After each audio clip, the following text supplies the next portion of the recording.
Have you ever felt like the rulebook for life just got rewritten? Like the path you were always told to follow just vanished into thin air? Well, let's get into why that's happening. And look, it's not just a feeling. It's a massive shift in how we have to navigate our lives, our work, everything. I just love this quote because it nails the feeling perfectly. For generations, life was sold to us as a series of mountains to climb. You pick a peak, a career, a family, and you start climbing. There's a clear summit, a clear goal. But now, it doesn't feel like that anymore, does it? It feels less like climbing and more like just trying to keep your head above water as these endless waves just keep crashing over you. And yeah, that feeling of being completely disoriented, it's real. We were handed a map that showed us all the mountains, but what good is a map of the mountains when you're lost in the middle of the ocean? This sense of losing control is becoming a defining experience for so many of us. So the real question is, what are you supposed to do now? All right, so to even begin to figure out where we're headed, we've got to get our bearings. And that means accepting one simple, but honestly kind of tough truth. The old map, it's gone. For good. What's so wild is how our most basic questions about life have changed. For a long time, the focus was on the how. How do I get that promotion? How do I build a good life?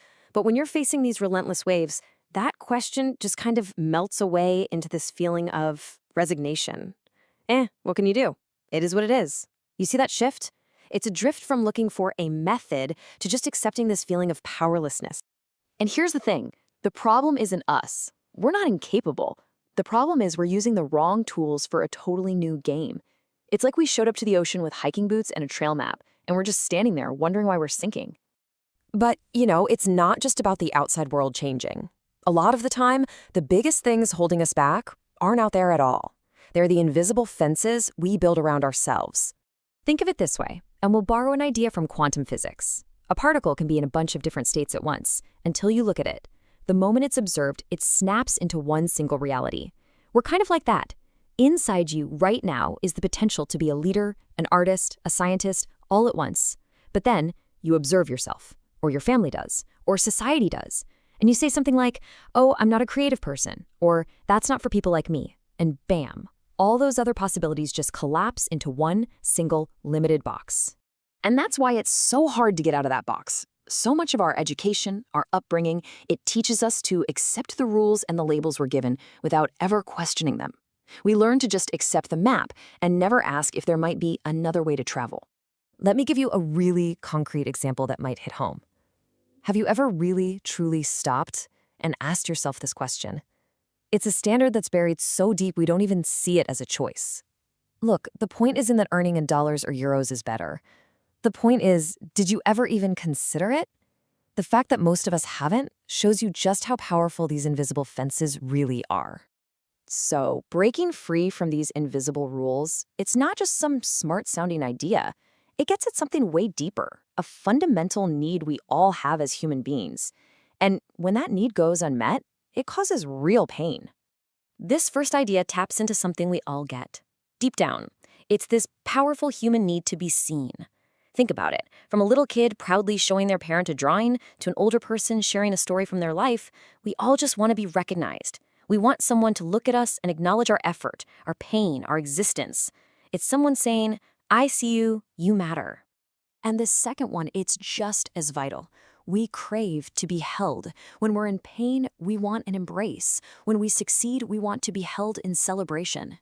And when you're out there navigating those waves, feeling lost at sea, these two human anchors, being seen and being held, they become absolutely essential for our well-being. And here's why this is so important. When we fail to see and embrace other people, when we get so trapped in our own heads that we only see our own pain, that's when we cause harm. Think about it. People who hurt others are almost always people who are completely blind to anyone's feelings but their own. They're starving for recognition and connection, but they have no idea how to give it. Now, as you're hearing this, it's pretty easy to start judging yourself, right? For all the times you've made these mistakes. But just hang on a second. All that pressure to climb the right mountain, all the invisible standards you've been carrying, all the hurt, is it really all your fault? So much of what we struggle with is a burden that was put on us. Now, that's not an excuse, but it is the first step towards giving yourself a break. Okay, so if the old map is useless and we're trapped by our own rules, what in the world are we supposed to do? Well, it's time for a new toolkit, a new way to navigate. This is your new navigation system. First, forget the marathon. Seriously, just focus on what's right in front of you, the next 100 meters. Do that well. Second, what you stop doing is just as important as what you start. Make a not-to-do list of things that suck your energy and be ruthless about cutting them out. Third, find joy in the small stuff. A perfect cup of coffee, a great song, that delicious bowl of ramen. Celebrate those tiny moments. They're what life is actually made of. And last, and maybe most important, be kind to yourself. You're gonna mess up. When you do, just say, it's okay, it happens.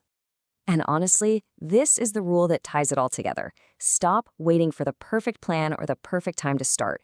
Think about it. The person who takes 10 messy, imperfect steps is always going to be way ahead of the person who's still sitting there planning that one perfect step. Progress comes from doing, not just dreaming about doing. Okay, let's zoom out for a second and connect this to the bigger picture. Because this new mindset, it's not just about feeling better. It's about how we're gonna thrive in the world that's already here. If you've ever played a video game, you know what an NPC is. They're the background characters. They just follow a script. But the player makes choices. The player has agency. The player drives the story forward. In life, we all face that same choice. So you have to ask yourself, are you just going to follow the script that someone else handed you? Or are you going to grab the controller and become the main character of your own story? And trust me, in the age of AI, this choice is everything. The future isn't about you competing against an AI. It's about being the player who knows how to use the tool. An AI can follow a script better than any human ever could, but it can't decide what the goal is. It can't ask interesting questions. It can't decide which story is worth writing. That's our job, and that's something no machine can take away. So when it all boils down, this is the only question that really matters. The old maps are gone, the waves are here to stay, and the tools we have are more powerful than ever. You have a choice, right now, to be a background character reacting to all the change, or you can pick up the pen and be the author of your own adventure. The story is yours to write.